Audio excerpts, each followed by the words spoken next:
킴스트 에듀 두 번째 파트는 연구개발비 사용입니다. 핵심적인 질문과 답변을 함께 알아볼까요? 질문 베스트 5입니다.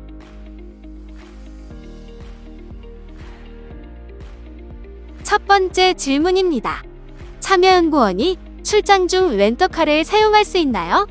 출장협의는 연구개발기관의 여비 기준에 따라 대상 및 집행하므로 연구개발기관 여비 규정에 의거하여 렌터카를 사용할 수 있으면 집행 가능합니다. 두 번째 질문입니다. 회의비 집행 시 주의사항이 궁금합니다. 회의비 집행기준 및 증빙서류는 다음과 같습니다. 집행기준은 연구개발과제 수행과 직접적으로 관련이 있는 외부기관과의 회의 개최 시 필요한 경우입니다. 주관, 공동, 위탁 연구개발기관 간의 회의 개최 시에도 집행이 가능하지만 외부기관이 필수로 포함되어야 하는 점 유의하시기 바랍니다. 증빙서류는 내부결제문서 또는 회의록과 카드 매출 전표입니다. 추가적으로 10만원 초과 여부와 상관없이 회의 목적, 일시, 장소, 참석자 정보는 제출 증빙서류에서 확인할 수 있어야 합니다. 세 번째 질문입니다. 매입부가가치세의 연구개발비 처리는 어떻게 해야 하나요?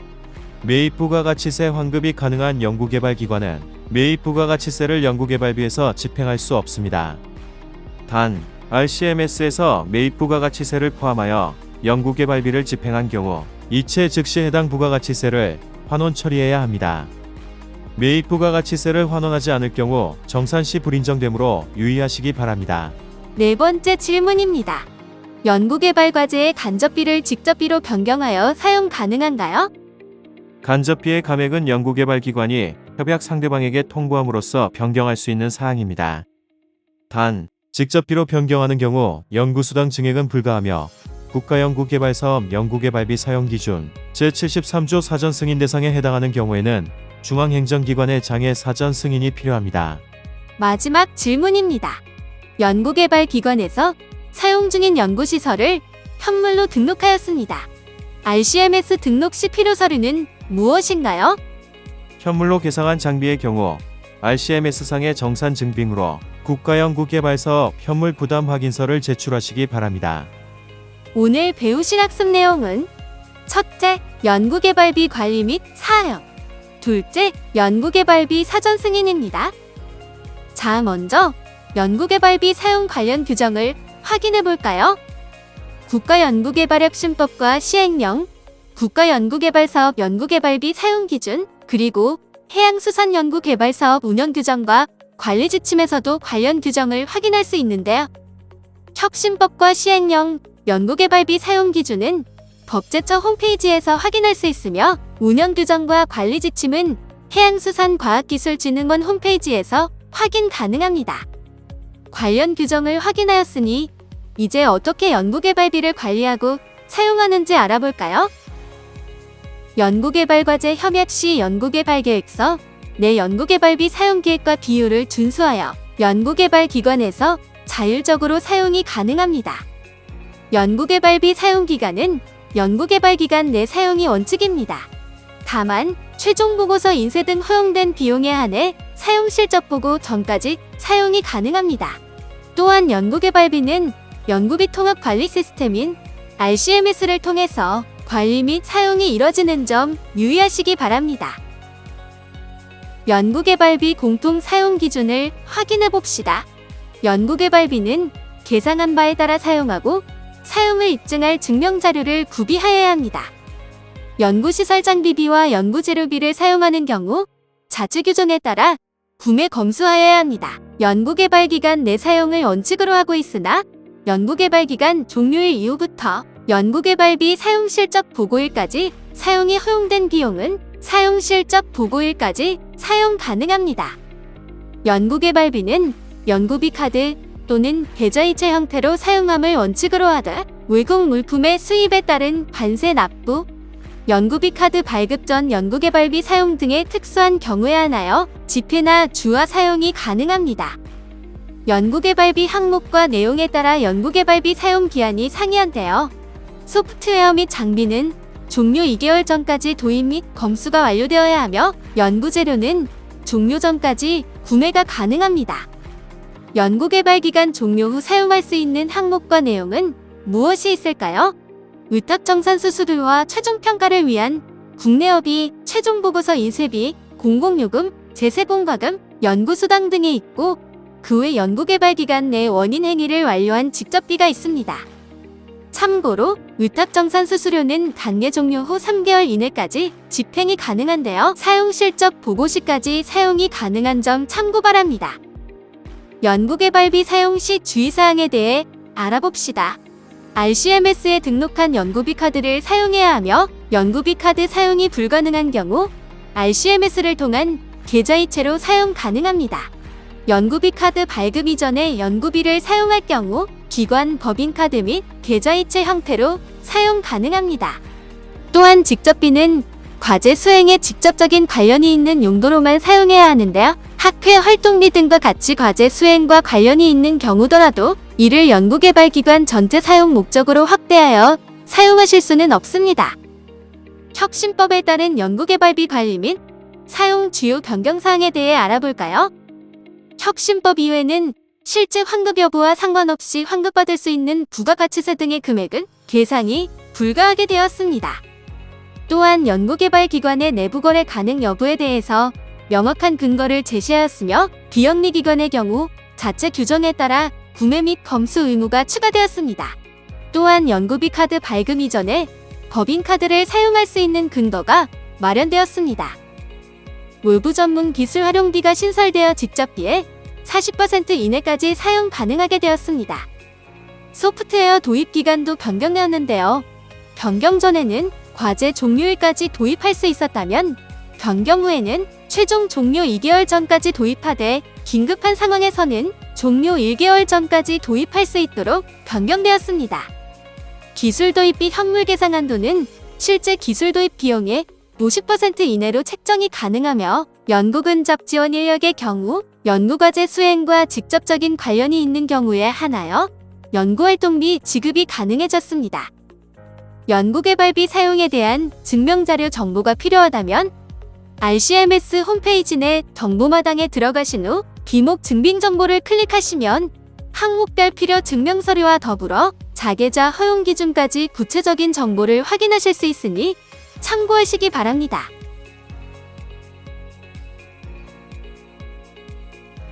그럼 이제 연구개발비 변경에 대해서 알아볼까요?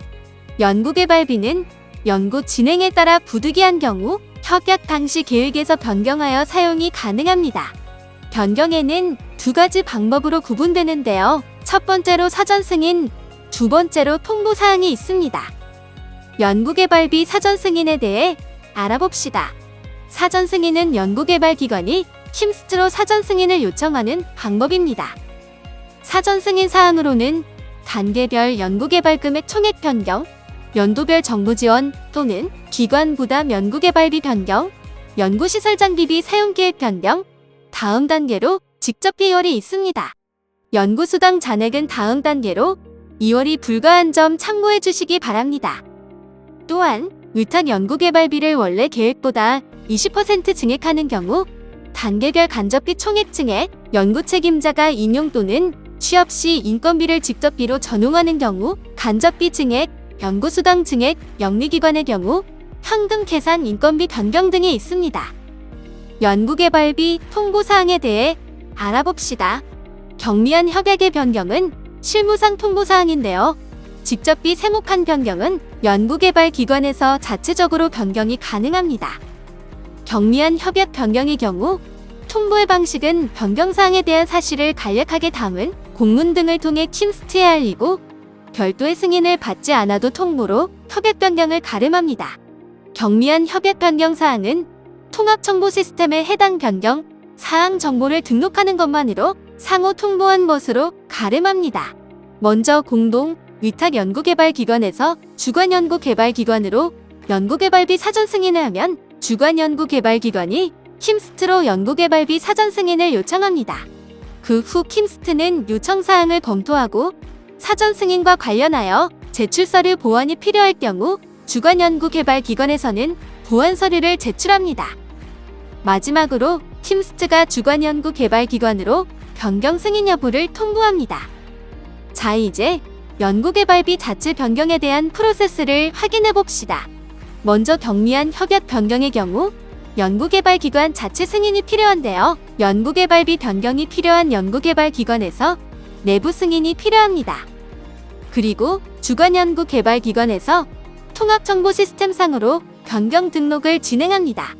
이후 변경 내용을 담은 공문과 변경 전후대 비표 등을 킴스트로 제출하면 킴스트에서는 해당 내용을 확인하고 협약 변경 통보를 진행합니다. 마지막으로 정산시의 변경사항과 관련된 증빙서류를 제출하시면 됩니다.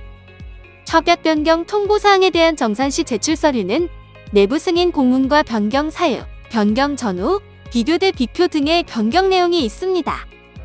연구개발비 사전 승인과 관련한 자세한 정보가 필요하다면 법제처 홈페이지에서 행정규칙을 클릭 후 국가연구개발사업 연구개발비 사용 기준을 검색하시면 보다 자세한 규정을 확인하실 수 있습니다. 추가적으로 해양수산과학기술진흥원 홈페이지에서도 관리지침 별표의 자료인 연구개발비 변경 사전 승인사항 세부 기준을 확인하실 수 있습니다. 그럼 지금부터 PMS에서 사전 승인 변경을 어떻게 진행할 수 있는지 알아보도록 하겠습니다. 먼저 PMS 시스템에 접속하여 로그인을 합니다. 변경을 하고자 할 때에는 연구 책임자로 로그인을 해야 입력 및 변경이 가능합니다. 해양수산과학기술진흥원 메인 페이지 우측 PMS 또는 하단의 서비스 탭 PMS를 클릭하여 접속하실 수 있습니다. 협약관리 탭에서 협약 변경 신청 승인을 클릭합니다. 신규 협약 변경 신청을 클릭해서 생성된 팝업 창에서 예산연도, 과제 접수번호 등을 입력하신 후 과제를 조회합니다. 사전 승인의 경우 주관연구개발기관에서만 신청할 수 있고 주관연구개발기관의 연구 책임자로 로그인 하셔야 시스템 내 입력이 가능합니다. 대상 과제를 조회한 후 변경을 신청하고자 하는 과제를 선택합니다. 이때 동일 과제는 이전 협약 변경 신청 권해 처리가 선행되어야 합니다. 협약 변경 항목으로는 전문기관 승인을 선택합니다. 과제 기본 정보의 오른쪽 상단에서는 상세 협약 정보에서 협약 정보를 조회할 수 있고 신청 버튼은 작성된 변경 사항을 신청하게 됩니다. 신청 취소의 경우 협약 변경 신청이 취소할 수 있으며 이후 재신청할 수 있습니다. 임시 저장으로 작성 중인 내용을 저장할 수 있으며 삭제 버튼으로 작성 중인 변경 신청을 삭제할 수 있습니다. 그 밑에 과제 변경 신청 목록에서는 변경하고자 하는 변경 항목, 변경 전 금액, 변경 후 금액, 사유, 기고를 작성합니다. 이후 준비된 변경 관련 서류를 첨부하여야 합니다. 변경 공통 서류는 공문 첨부 창에 첨부하고 첨부 파일에서는 변경 항목에 따른 준비 서류를 첨부합니다. 변경 신청서 양식이 필요할 경우에는 첨부 파일 우측 양식을 다운로드하여 사용하실 수 있습니다. 파일이 업로드되었으면 파일 설명을 작성하고 자체적인 검토가 완료되면 신청 버튼을 클릭합니다. 지금까지 사전 승인 변경 신청 절차에 대하여 알아보았습니다. 오늘 배운 내용을 정리해 볼까요? 핵심 요약을 확인해 봅시다.